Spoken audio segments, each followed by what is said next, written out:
Did you ever think about how research over the past 100 years has caused such extraordinary advances in medicine, with new cures being discovered every day, longevity being advanced year by year across the world? In agriculture, equally extraordinary progress has been made because of the investments in research in agriculture. Did you realize that cows today produce 5 times the amount of milk that they did in 1950? Why is that? Because of many different kinds of research that's been going on all over the world that has found ways to make cows more productive. And the same is true in many, many other areas of agriculture, but also transportation, technology, many, many areas.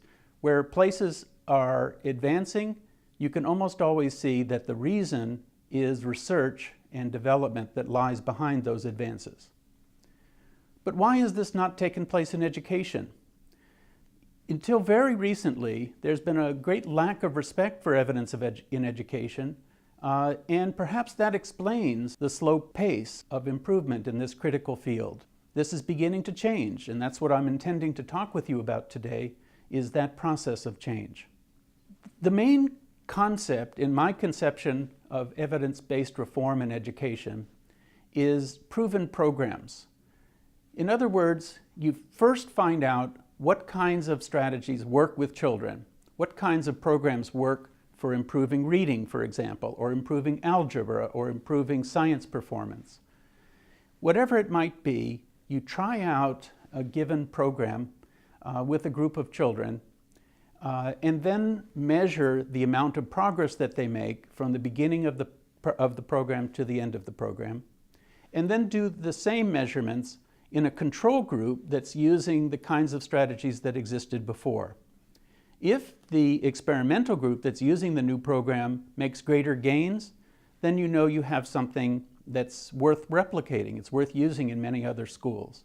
That's the whole idea. It's very simple. It's important to have measures that are meaningful, that measure what you're really trying to get at in your particular area.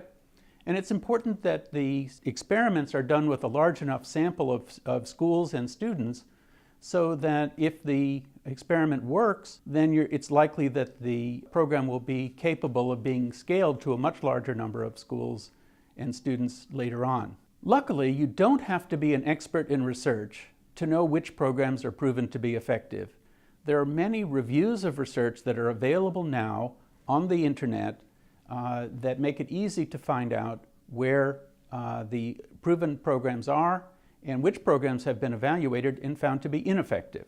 One of these is called the What Works Clearinghouse in the United States. The U.S. Department of Education creates that review.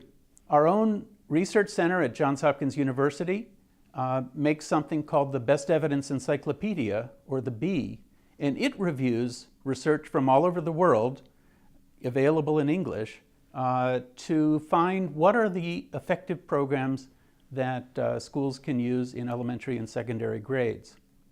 In London, there is an international initiative for impact evaluation that also does reviews of research on education programs and many other programs for low and middle income countries all over the world. These and many other reviews provide fair, consistent information about what works and what doesn't work to help educators make wise decisions about what might be effective for their children in their locale. Once you know what programs are available and which have been proven to be effective, then it's a process of trying to start small and then gradually expand the number of schools that use these programs. Providing information to let schools make decisions about what kinds of programs are appropriate to their needs and their interests is a good place to start, both in written form and electronic form, holding meetings to make people aware about effective programs. All of these can help people make informed decisions about what they would like to do.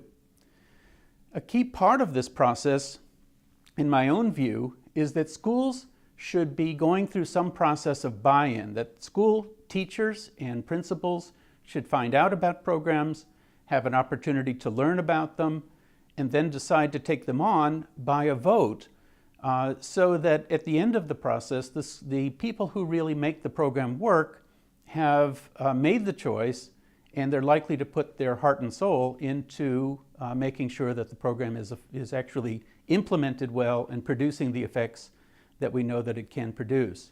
Sometimes governments provide incentives of one kind or another, either monetary incentives or other sorts of incentives to help schools pay for the costs of implementing effective programs, or to give them an advantage when they write proposals for various purposes, so that it becomes clear that the government is encouraging schools to adopt these programs, but not requiring that you adopt them. And that's very important, that schools have a sense that it's still their choice. Nobody's forcing them to do any of these programs, but should they decide to adopt a proven program, then there's going to be help and there's going to be incentives for doing so.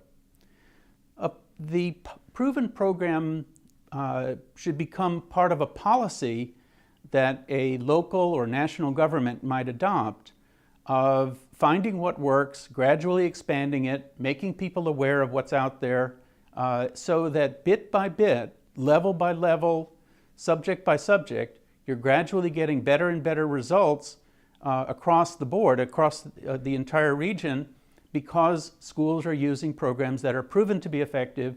They're learning how to make them work. They're learning how to replicate what's effective. And the research is continuing to identify more and more ways of improving outcomes for all children.